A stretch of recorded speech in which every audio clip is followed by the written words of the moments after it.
All right. This will be the first installment of what I'm calling Talking Chuck. Chuck, here.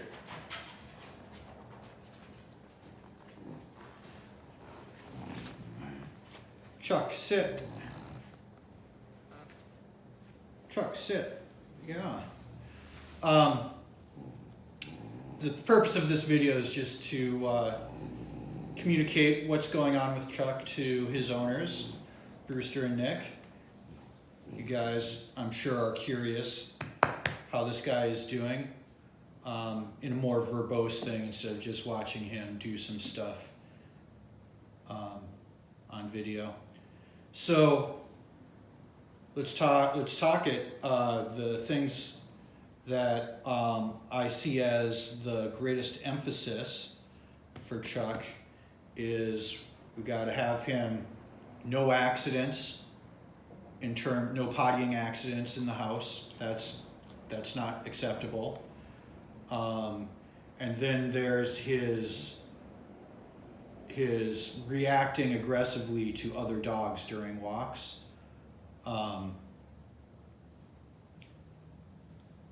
And what's the other one? Well, we'll stick with that for now. Yeah, so please feel free to text or comment under this video or whatever you want to do to ask any questions of me while we're doing this. And I'll respond to you I'll probably over text, unless it's something that I think is worthy of a video that other clients in the future will benefit from seeing as well.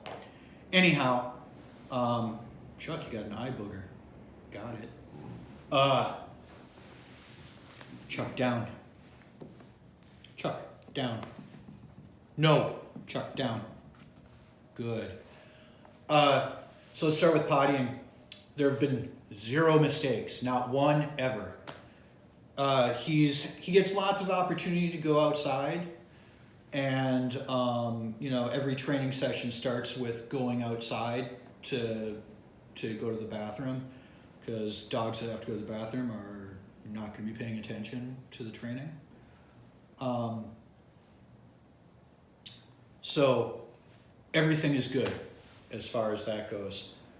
What we are hoping for as far as this is at the end of the board and train, he'll go back home and it'll have been so long since he's made any kind of such mistake that, like, to him, like, the place you're supposed to go is outside.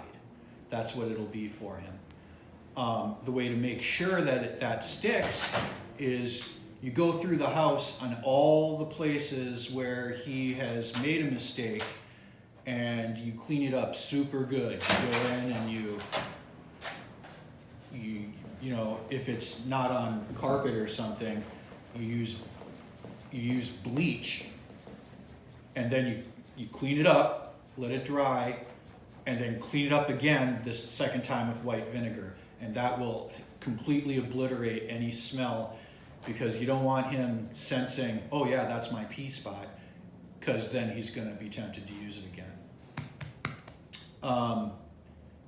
So everything is good with that. Obviously, you have to give him ample opportunity to do things right. If he's spending 12 hours in a crate, that's too long. He needs to be let out before then, and you need to be prompt about getting him out the door if it's been a long time. Okay, so then the next thing is the reactivity to other dogs on the street. And I don't really even consider what's going on with Chuck as reactivity. I consider it resource guarding.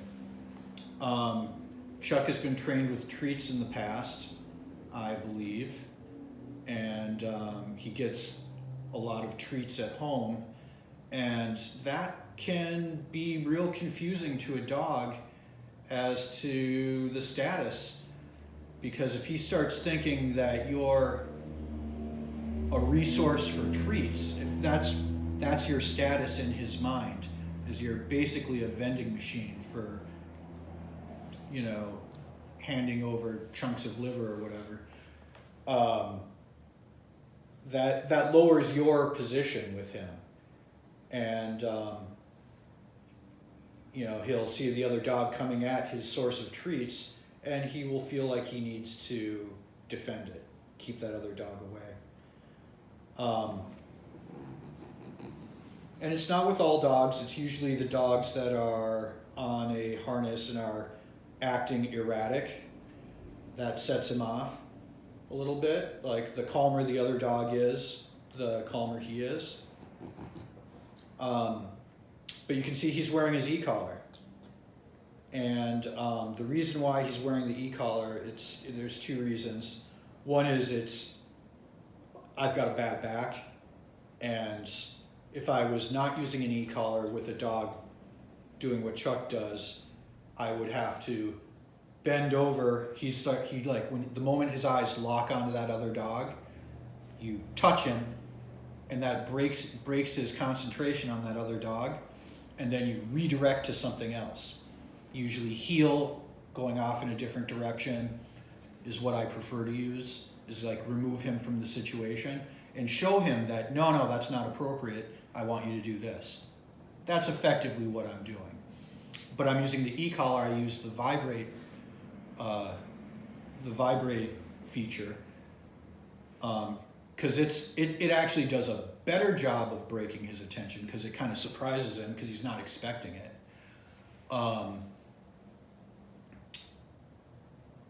And it's effectively the same thing as touching him, as doing this to him, but I don't have to bend over and it doesn't hurt me. But the other reason why I like the vibrate feature for breaking his attention in that way is it's much better timed. And timing is everything with this stuff. Like, the idea here is when we're walking down the street and I see, like, I'm walking him around and I'm finding dogs on the street to walk past. I'm using all my neighbors and other dog owners around here as training tools. And I'm walking past them with Chuck, and if I see him lock onto that other dog, vibrate, change directions. That's what I'm doing. So it allows me to preserve my back, but the timing is better because there's no delay with me having to bend over and reach down and break his attention. So that's that. That's the e-collar for you. And I would say that another thing I'm going to focus on is just his general excitement level. One thing I see a lot with him is like, I run into Sarah on the street. We usually run into each other every morning. We have kind of a similar coffee schedule when we go to the same coffee shop. So, like, when he sees Sarah, he gets real excited and he starts pulling and wants to get to her. Well, that's not really okay. And I want to fix that. And you do that in very much the same way as the resource guarding factor. Vibrate, redirect. In this case, I'm putting him into a sit usually and making him hold that sit. And you do that long enough and he's just going to calm down and realize that, oh yeah, I'm not gonna get at her. This morning I totally failed at doing that. Bad trainer. But you know, that's what happens when I get caught first thing in the morning without any coffee. I will do better, I promise. But Chuck is doing real good. He's fit into the household real good. Even Arthur likes his company, which is kind of unusual. It's kind of unusual. Arthur is usually very ambivalent to other dogs. So it's fun to have Arthur and he playing, and that's actually a tool as well. It's like they're getting I let them get rambunctious, but then I shut it down. I make them both sit on their place targets or whatever, or lie down and end the game. And when I say end the game, that means the game is over. There's no more grab ass between these two.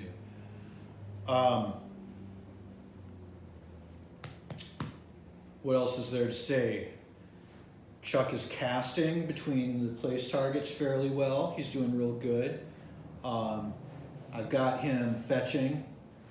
You know, he always kind of did a fetch, but his fetch is a little bit better. We're still working on hold and drop. Hold and drop is hold takes longest of all the commands. It seems to me that he's been trained already to do some kind of fetch, but he gets the object and he comes back and then he spits it out at my feet. Well, I don't like that. That's not how I train dogs. Dogs are supposed to relinquish the object to the hand. And that's what I've got him doing now. I have this squeaky ball that I'm using with him, and he is delivering the squeaky ball to my hand. And that's a correct drop. Yeah, you're good. So there's that. Oh, one comment I'd like to make about the e-collar is you'll notice he's got the collar and the e-collar. I'm fairly certain that this strap did not come with this receiver. It's like a secondary strap. Maybe I'm wrong, I don't know. But something to remember is the e-collar, you never attach a leash to the e-collar. Never, never, never. The strap for the e-collar is just for the e-collar. The reason for that is the e-collar is not for pain. I'm not using pain to teach him anything. It's not needed. The e-collar, it's at a 1. On a settings from 0 to 99, he's on a 1. Like that, the stimulation from the e-collar is less aversive than that right there. It's not pain. It's not pain. It's much more of like a tap saying, hey, Chuck, pay attention, like that. It's not pain. Is there a place for pain, like that kind of aversive training? Yeah, there is in some instances. If we lived in rattlesnake country and I needed him to have a healthy fear of rattlesnakes, that's where that kind of thing is used, okay? But that's not what we're doing here, and that's, we don't need any of that. But he's got his regular leather collar on, and that's what the leash attaches to. Don't put the leash on the e-collar strap, because what happens is if he pulls for some reason, or if you have to deliver a leash correction, you don't want to be yanking these probes on the e-collar receiver into his neck, because that hurts. You can cause damage. You don't want that.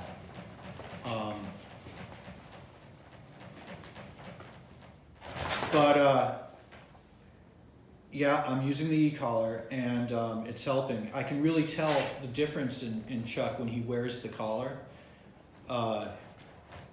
It's not at all kind of like when we talked about it when you were here.